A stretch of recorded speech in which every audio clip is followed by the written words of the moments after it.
Hey, Katrina here from ScrappyHorses. Welcome to my YouTube channel. So happy you're here. Working on another page in Crazy Cat's Saddlebag Journal. This one is a fun page. I had a lot of fun doing this one, and I'm excited to share some of these techniques. So I have an envelope with a security window. I have some wax paper. I have some dried weeds. They're actually clover.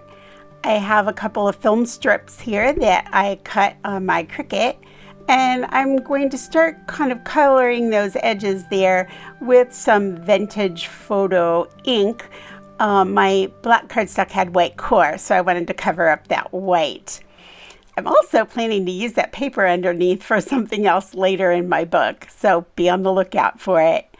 I'm going to come in and cut a strip of the wax paper that I used to dry these flowers.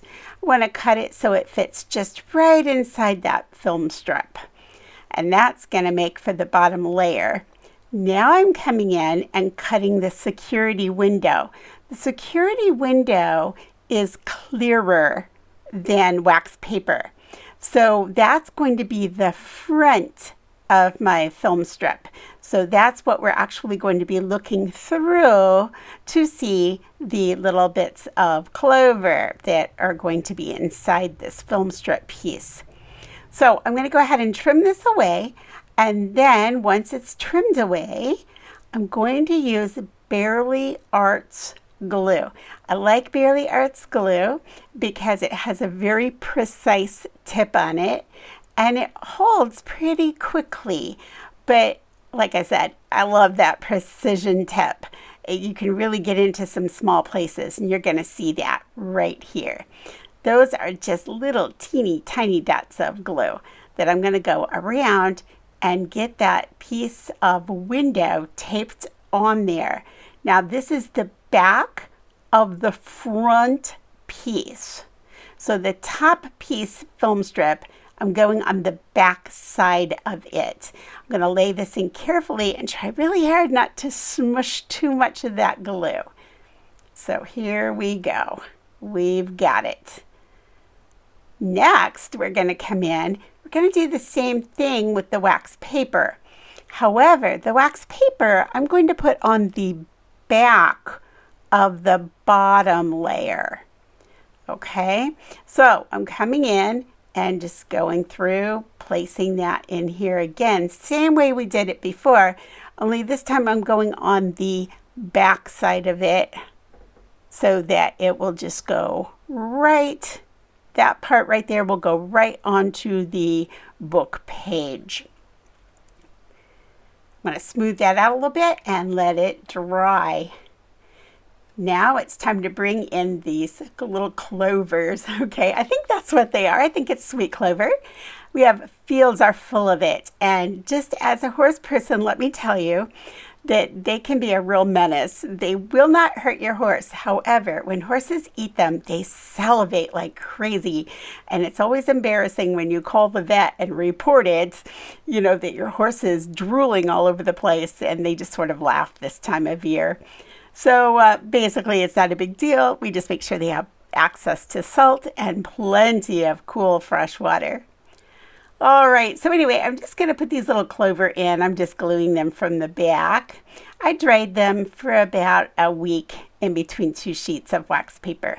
Now I'm going to glue these two pieces together.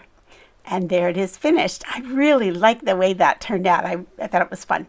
All right, this is packaging that was left over that I actually used to make the book.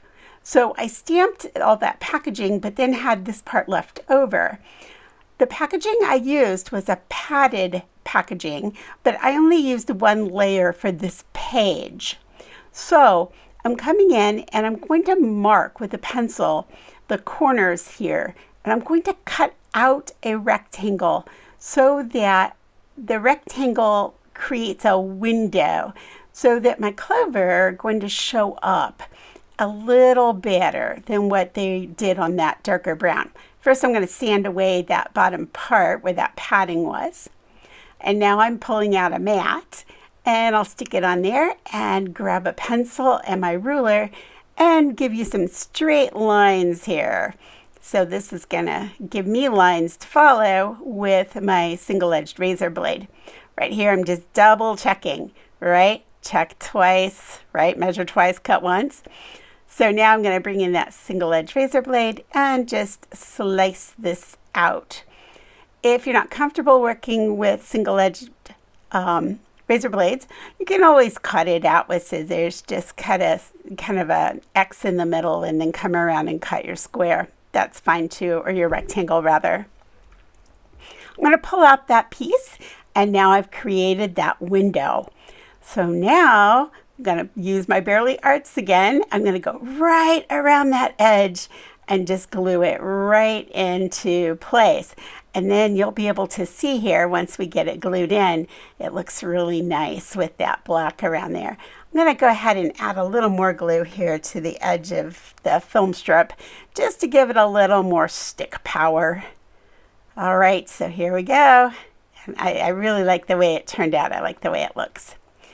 All right, so now I let this dry for a little bit, and then I can stick it in my book. When I do this, I'm going to come in with double score tape.